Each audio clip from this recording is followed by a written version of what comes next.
Hey friends, we're glad you tuned in to this episode of Beards and Bitcoins, a crypto podcast for the man's man, and all you beard-loving ladies. In this vast kingdom of nerdy incels, two men stand out as different from the crowd. BitBoy and J-Chains were both voted least nerdy in high school. Join them each week as they discuss all the hottest topics in cryptocurrency, as well as the fan-favorite segment, Manspreading. So make sure to hit subscribe and turn on those downloads. Here are the dudes, Ben and Justin. Hey everybody, welcome to the Beards and Bitcoins podcast, crypto podcast for the man's man and the ladies who love them. And you're certainly going to love what we got for you guys today. We got something very exciting. I'm your co-host, BitBoy, along with my other co-host, J-Chains. Chains, tell them what we got on the show today. Dude, we are super excited. It is just a straight solo interview episode with Fred Chesnais. He's the CEO of Atari. It's the video game system that you know, possibly love, getting ready to love because they're coming out with a new system. Super excited about this, man. It was an interesting interview. What do you think? Yeah, it's definitely, he's a man's man. I got the impression. You know, he seems like he's a normal guy. I think we were expecting kind of a maybe like video game centric nerdy episode. You know, we were ready to get nerdy with it. But yeah, he just seems... This guy, he's a dude. He likes crypto, loves crypto. He's a rocker on the guitar. He's just a dude. Absolutely. So let's check out what Fred's got to say about Atari. We're also going to be talking about Litecoin's partnership with Atari. So you guys enjoy this episode. Hey guys, we are super excited about today's episode. We have got Fred Chesnais, the CEO of Atari, on, and we are going to talk about all sorts of fun things like nostalgia and Litecoin, obviously. So, Fred, we are super excited, like I said, to have you here. How you doing? Yeah, good. I'm very well, and you? So very excited. Excellent. Well, as both children of the 80s, Ben and I, we are absolutely no strangers of the name Atari. It certainly brings back the nostalgia of being a child and all these memories. But question for you, how has being in movies recently, like Blade Runner or even like Ready Player One, really helped to bring you guys in some new fans from a different era?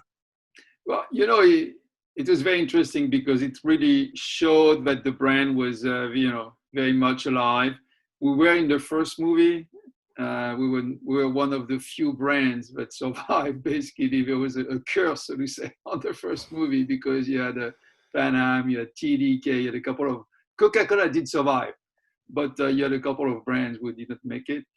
So we made it, and it was very good to be able to reconnect with the prior or an older audience, and also try to stay relevant with a new audience. So it did help a lot. The same with Ready Player One. The book did help a lot. Great writer, great story, and the movie did help a lot as well. So that was very cool. Yeah, I mean the movie, gives you more of the visual. But I myself, this was the first time it's ever happened to me. But the audio book was so much better than the movie was. Yeah, it was maybe the written book. Yeah, that's right. Well, I'm good at reading tweets. I ain't got no time for no books. Okay, so as you can tell, so I thought the movie was pretty good, but it's really cool you guys are involved in that. Or you guys have any other kind of like movie projects you're involved with in the future? Well, we are not really involved. We license the brand. Right now, I'm in conversation with some studios, so to say, to try to make a broader license. Just like you have had, Hasbro and Transformers.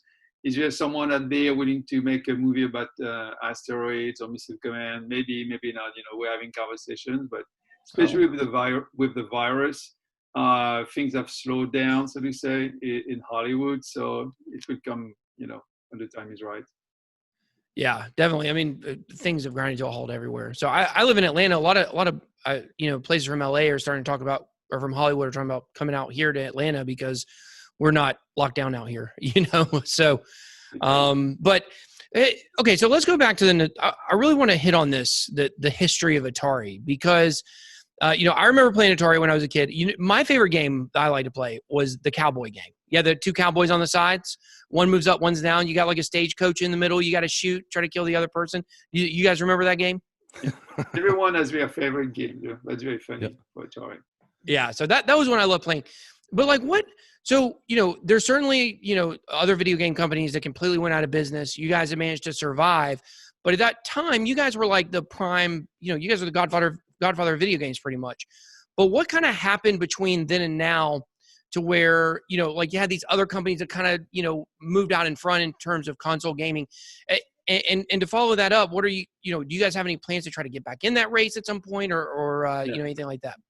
So I'll make it short, right? I know I know that's a big question because there's so much, but I'm so interested in this. I could talk for hours. So, the company was created by Nolan Bushnell. Hi, Nolan. Thanks again for everything you've done. And what's not really known is that it had like a very interesting crew initially, because Steve Jobs was an employee of Atari. Steven Wozniak, for instance, is credited with being the designer on Breakout, the breaking game. So like it was a very, very interesting company back in the day. Mid-80s went bankrupt with the console and a downturn in the market, and basically the brand stayed silent for 15 years. Ended up with Hasbro. And how did I become involved? It was very funny because I was advising a French company back in the day, Infogrames. And Infogrames bought the interactive division of Hasbro, and inside was the Atari brand. We knew, of course, it was there. This is why we were buying the division. But there were other, assets in there, such as Roller Coaster Tycoon, for instance. So we renamed the company Atari, the French company Atari. We just changed the name, and then in 2007 we all left. A hedge fund took over, Blue Bay, and then 6 years later, the hedge fund really blew up. The hedge fund went into liquidation. The hedge fund put Atari into bankruptcy, Chapter 11 here in the US. The company had 1 million euros of revenue and 31 million euros of that I'm talking early 2013.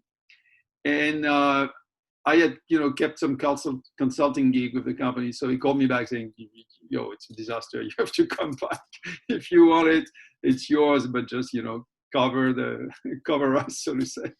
So I came back early 2013. Again, 1 million euros of revenue, 30-ish million euros of that. And took me basically 2.5 years to go through bankruptcy, to survive, to redeem the debt, 2 or 3 years roughly, and then 3 more years to relaunch. And, so then you're late 2020. So what we're doing today is very simple, because now we have no more debt. We do games, of course. So, compared to the big boys, Infogram was pretty comparable. If you look at the beginning of the year 2000, 2001, 2002, we had the Matrix back in the day. We were doing close to $1 billion of revenue. So we were quite comparable. But then what happened is like over 10 years, hedge fund and then just basically a downward spiral. At the same time, the other guys, I'm talking Activision, EA, we're growing like crazy. So right now you have like big, entertainment, big multimedia giants, and we're just rebooting. So what we're doing games, but we can't compete, and we don't have the means to compete against the big boys. So for the moment, we're focusing on mobile games, free to play games, especially in the simulation genres, such as Roller Coaster Tycoon. So that's one thing that we are doing. Also doing some casino games in Africa. I'll come back to that when we talk about cryptocurrency. Okay. Second thing we're doing licensing. So everyone immediately thinks about the T-shirts, but the big money generator today is more like arcade gaming machines for the home entertainment. Those are getting really popular. We're starting to see those everywhere. We do that with Arcade One-Up. So here we're licensing, right? We've run the company early in 2002 and 3. There were 2,500 employees roughly. So today we are less than 25. Everything is distributed. Everything is outsourced, right? Yeah. There's no point in trying to recreate a big company.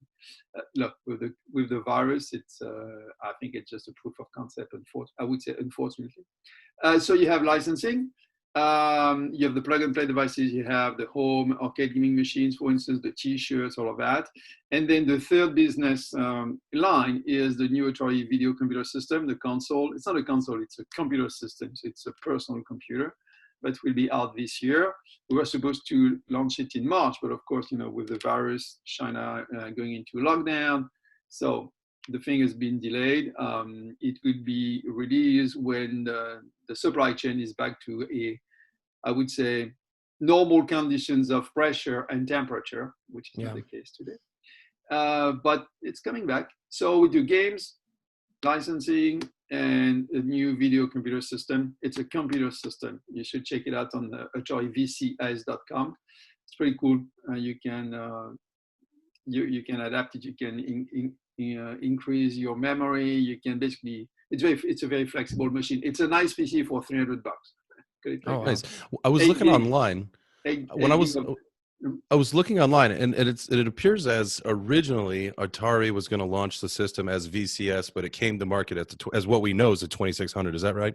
No. It is a video computer system. That's the name, the Atari 2600. No, we're not using that name. It looks like the initial 2600 with some wooden design, but it's a computer system.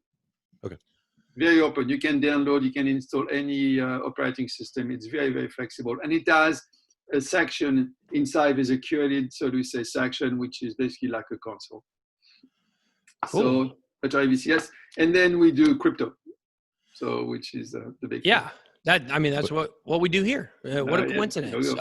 You do crypto? Wow, we do too. Let's talk about that. So Litecoin has gotten involved. You guys have a partnership with Litecoin.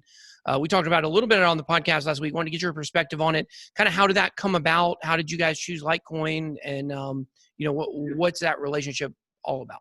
So let me just make a short intro. Why are we doing crypto? I'm a strong, supporter of blockchain and any cryptocurrency for many reasons, but mainly because I believe this is clearly the future. And, here I think in the US or in Europe or in France, no one really understands why you need a crypto. It's very simple. Why they don't understand it? It's because they all have a bank account, they all have a passport, an ID. You have an Amex, 5 business cards, 5 credit cards, 10, debit cards. It's not the same in many, many countries. So for instance, as I've said, we do casino games in Africa. And here we are really at the forefront of mobile money, everything that's wallets, basically mobile wallets, cryptocurrency in general. So I've always been a very, very strong supporter of blockchain and crypto in general. And for us, making an Atari Token, so it's a project we started 2 years ago. We had granted a license to a team. The team did not deliver, so we took over and we took back the rights early 2020. But what we want is to create a crypto, which is a utility token that can be used inside games, but also across the ecosystem of the video game industry.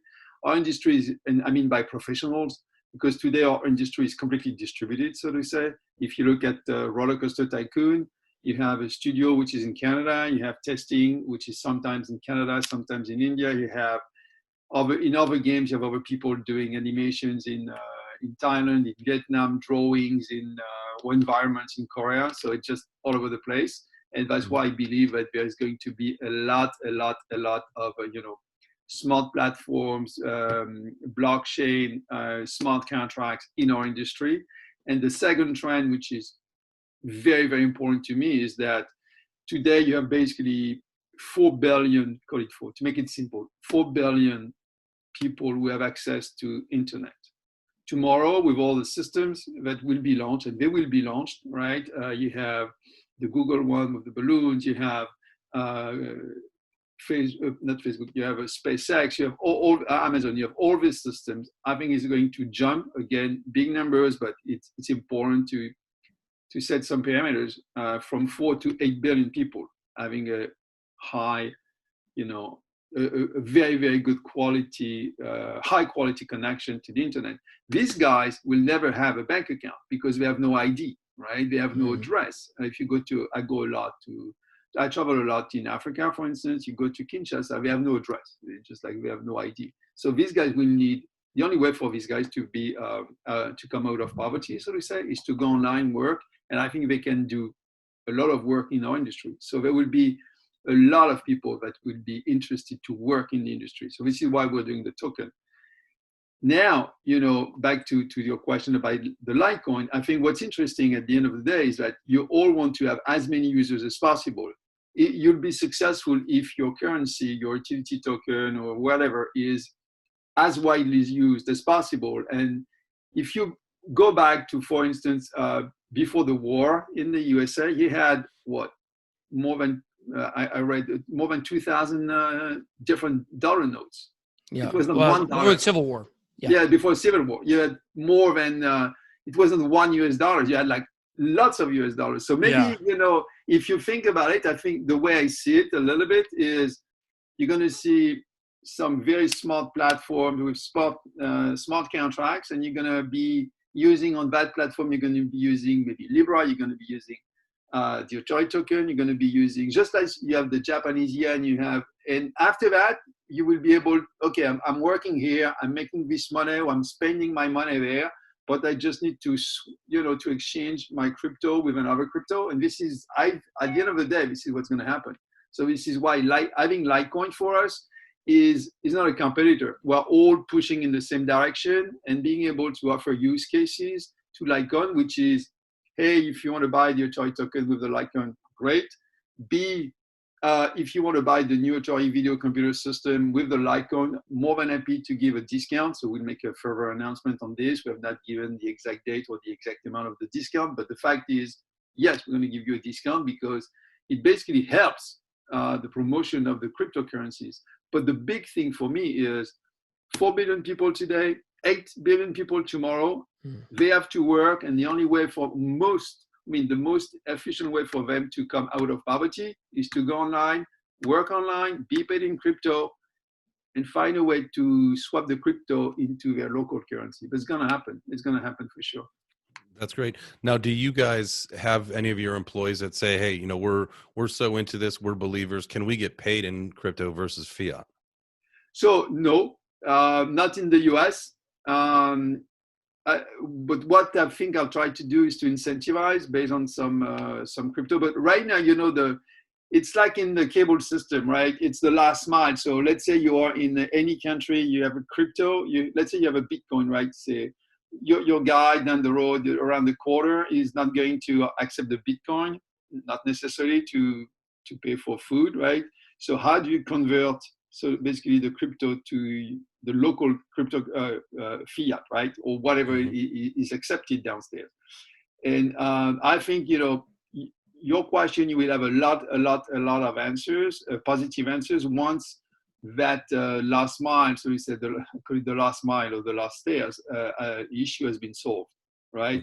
For me, that's the most important. You have crypto, it's super easy to open an account. So how do you convert that into Congolese francs? But no one today, I think no one. It's obvious today that, take Venezuela. If the guys had purchased crypto instead of keeping the bolivars, they would be much better off. That's it. Yeah, right. It is what it is. Take Zimbabwe. You look at Iran, right? You have hyperinflation in these countries. I think you're better off holding some Bitcoins. There are so many people are afraid there, though. I mean, I actually have a girl that works for me from Venezuela. She does a lot of my social media stuff, and she is. I asked her. We were doing work through Upwork. That's how I get a lot of my people. And she had an issue on Upwork, so she was like, you know what, I got to move off Upwork. You can pay me PayPal, whatever. And I said, oh, you're in Venezuela. Like, what if I paid you in Bitcoin? Because I know like their currency is super hyperinflated and stuff like that. And she was like, oh no, it's illegal here. I definitely can't take that. I was like very curious to hear, to hear that response from her. So, and that's a reason why people haven't done it in those countries is they're literally afraid of their governments, clamping down on it. Yeah, maybe. But you see, it's going to change. And for the moment, first, even if it's illegal, right, how do we catch them? I don't know. It must be quite difficult. But at the end of the day, either you die or you try to do something, you lose everything. So to say, you don't die initially, but you lose everything. Or you try to, adapt and try to see if there's something more stable. Because you don't have access to the US dollar, right? I mean, you have access, but just like a crazy rate of exchange. I've traveled to Indonesia. I can tell you I was there in 1998 when there was a big crisis. They were all trying to get any US dollar or any dollar from Singapore. They were just not giving away, but they were just trying to sell the rupiahs. It's just like, it's going to change. It's going to come, I think. Yeah, I really like your comparison talking about the introduction of bank. Well, the introduction. That's not a word. You guys like that word? Basically back before the Civil War when they were using banknotes, and then they had the introduction of one banknote. That's what happened. That's how we moved over to the dollar bill, basically. Because I've talked about that a lot because, one of the main reason why they changed that system was because of counterfeit. It was so easy to counterfeit back there. At one time they estimated that it's a crazy number. I think it's like 60% of all bills in the United States were counterfeit. Oh, wow. Yeah, it was nuts. And that's one reason why we switched over to, Federal Reserve System and having one banknote. But with cryptocurrency, we don't need that because it's a, trustless or it's, completely trustworthy system. There's no trust needed because it's all internal with the code and stuff. So I really like that comparison that you made talking about that because, that's the way the world used to work, is with all these different currencies. And you have all these people saying that, Bitcoin maximalist, altcoins will die and all this stuff. So sounds like you're in favor of, definitely multiple coins surviving and flourishing. I'm not really in favor. I'm just looking at trends and I'm looking when you have 8 billion people. First, look, again, we live. I mean, I'm in New York City. You're in the U.S. We have access to the U.S. dollar, right? It's an exception. If you look at the population on the planet, most of the guys do not have access to the U.S. dollar. It's impossible for them. Right. So it's not like I'm in favor of. No, I'm just looking at the big trends, and I have basically a lot of people who don't have access to the US dollar, like the majority of people today on the planet will never meet any criteria for KYC AML to open, I don't know, like an American Express, to have an American Express card, to open a bank account with JP Morgan. I don't even know if the systems at JP Morgan could handle all of that. Yeah. So my point is not like I'm in favor. I think I'm not sure there's a choice. I'm not saying that it should be, it's an obligation. I'm more saying I am not sure if there's a choice other than allowing, all these digital currency. There will be a set of regulations. Is it country by country, region by region? I don't know. I think it's very important to have at least some guidelines, some safeguards, and because you can have just like in the, to your point, the money was counterfeited before the Civil War. You can have, scams also in the crypto world. So nothing has changed. It's more of the same on that front. But I think you have more tools today to fight. But at the end of the day, I think this is a big trend. So better, push, and if you like it, better facilitate also, the evolution and facilitate access for people to this currency. It's not an obligation. You can always go to your local currency. Look at what's the best for you.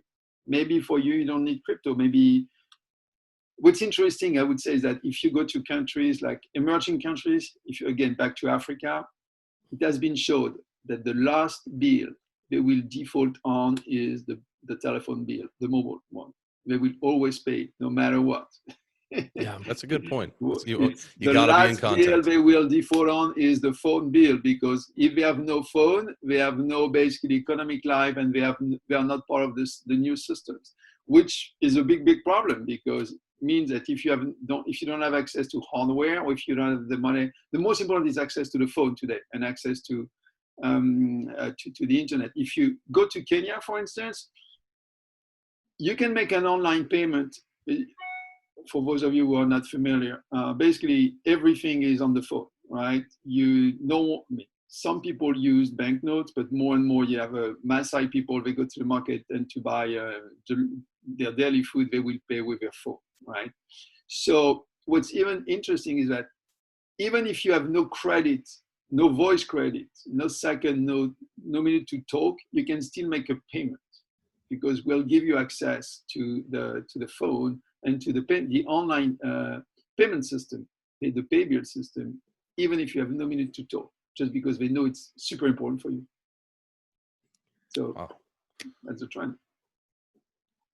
I think we're just, we don't see it because we live in a system where, look, me, I have passport, I don't know, to to credit cards. I'm not even using them. I know I have access to accounts, and I don't. I passed the KYC AML test. It's more if you think about the population on the worldwide level, I think it's an exception. Yeah, I think. Go ahead. Go. No, I was going to ask a question about the guitars in the background. I see you got some guitars back there. What's your favorite genre of music to rock out to? Yeah, I like classic rock. So it's Springsteen and Nice. the same. There you go. Nice. Last question. I just want to ask, when is the Atari Token? It's not out right now, right? What's the plans for this, and how can people, if they're interested in, loading up on some Atari tokens, how would they do it? So we're doing step by step, right? Right now, there's a website called AtariChain.com. We have a channel on Telegram. Thanks for asking. It's an official Atari channel. I think you can, you should be able to see it when we release the podcast, maybe as an insert. So we're just doing it's a long-term project. It's not like a hit and run one. So for the moment, we're working on the private sales. We're working on teaming up as many partners as possible, and we're working on the public sale, which should take place by the end of the summer. That's the plan today. We just want to do the right thing, so we're just checking the boxes one by one. Yeah. As I like to say, things always hit the fan, so we're just taking them one by one as they come, one down. There's a timeline, because having a timeline is basically the difference between a dream and a project. So yes, there's a timeline because it's a project, it's not a dream. Having said that, we may be early, we may be late compared to these milestones. We communicate as they come. On the AtariChain.com website, you'll find a timeline. This is definitely our objective. Right now, that's the goal. If it changes, we'll let you know, and we'll let the users know as soon as practicable. But right now, this is the best estimate we can give. So we keep working against that. And people are understanding of that, obviously, with timelines and stuff, with kind of the fate of the world changing over the last couple of years. They should be. I have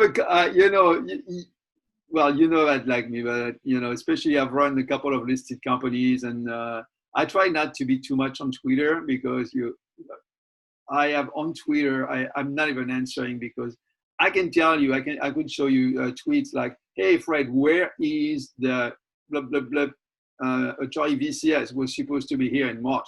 And you're like, dude, do you understand what's going on in China? People are clueless. You have like so people crazy. dying. No, but so yes, it's people. Most of the people understand but as always, the most vocal ones are the ones that everyone remembers, and they are like, oh, look at this. They are, they're late, or people were dying in China. You're like, what?